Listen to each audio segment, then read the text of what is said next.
Hi, it's Coach Isabel here and welcome to day 11 of my 21-day video challenge. Sino dito yung minsan gusto naming magsimula pero nauuna yung tanong na, kaya ko ba talaga to? Aminin natin, madalas hindi ibang tao ang pumipigil sa atin. Tayo mismo, without ourselves before we even try.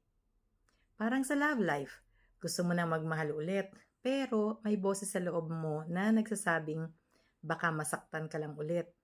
Pero teka lang, paano mo malalaman kung hindi mo naman susubukan? Ganon din sa side hustle o sa mga pangarap mo. Self-doubt is like a wall. Minsan, ikaw lang din ang gumagawa niyan. Pero the moment na sabihin mong, I'll try anyway, doon nagsisimula ang growth mo. Remember, you don't have to be perfect to start. You just have to be willing.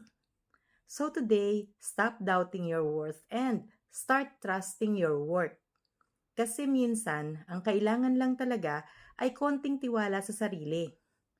This is Coach Isabel reminding you, you are capable, you are worthy, and you are enough. Thank you so much.